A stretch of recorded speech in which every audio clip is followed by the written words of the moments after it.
expectations, no. How long have you been natural? I've been natural all my life. Little girl with the pressing curl. Age 8, I got a Jerry curl. 13 and I got a relaxer. I was a source of so much laughter. I came into it my freshman year. I just came in as treasurer. They had already started it, and the reason why I wanted to go is because I wanted to hear other people's journeys of natural hair, and mine was different than a lot of people there. You know, a lot of people just started transitioning into going natural and not being natural all my life, so I wanted to hear some of the things they had to go through. And with us, we're called My Natural, and a lot of people try to put us in with just hair, and we're more than hair. We're about accepting who you are as a woman, being confident, understanding that if you have relaxed hair, you're still beautiful. If you have, you know, that crazy wave pattern, you're still beautiful. If you got a little bit extra kinks, you're still beautiful. So it's about accepting you and your natural you. You know, that's one of the big things. That's why I joined, and that's what we constantly promote to our girls. At the turn of the century, it's time for us to redefine who we be. You can shave it off like a South African beauty. Got it on lock like Bob Marley. You can rock it straight like Oprah Winfrey. If it's not what's on your head. 2000 in the lower level of my home. And later in 2006, moved to the location that we are at now, which is 307 Thurston Street off of Stratford Road. How did my profession choose me? Deciding to become natural and lock my hair changed my life. After having my hair locked for the first time, I looked in the mirror.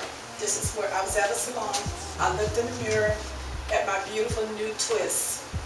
At that moment, I had just a strange experience. The ceiling lifted and seemed like the sky opened up.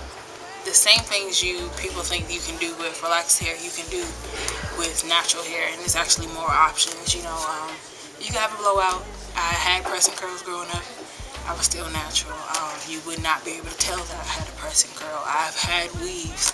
You know, it's one of those things where I think everyone benefits, and I benefited from it because I have memories growing up. You know, the barrette box from my mama on Sunday. So it's one of those things I cherish my memories with natural hair. I use natural hair products like shea butter. You can do coconut oil, olive oil, so many different things you can do. Water and grease works all the time. I use Jane Carter, Kinky Curly, Cantu is even a great, Giovanni, I use theirs, Pantene. There's a lot of things you can do. It's the same that you can do with relaxed hair. If I want to shave it close, so I want to rock it. We have a lot, and I'm actually excited because My Natural is stepping up, and we're getting really big, and we have a hair expo for the Triad area. That's really big. We want different salons, different schools to come in, even designers come in and show their stuff for exhibit, and then we're going to have a hair show, and we're going to have sessions about, you know, stress, hair, anything like that, just sessions, and it's going to be really big, and we're proud of that. And we're going to do the Clothesline Project, which is about women with abuse, from sexual, domestic, anything. And that's what we really want to get big on campus, is where we hang up these shirts that tell these people's stories. Everyone makes a shirt, whether you went through it personally or your friend, you know, who was abused, you right there. That's one of the big things. We're really big on kind of letting it be known, like, we're not just about hair, we're about the community, we're about everyone understanding we got to come together as one. So I'm really proud of My Natural in that aspect. Inside, 97 dreadlocks all gone. I looked in the mirror for the first time and saw that, hey, I am not my hair, I am not this skin.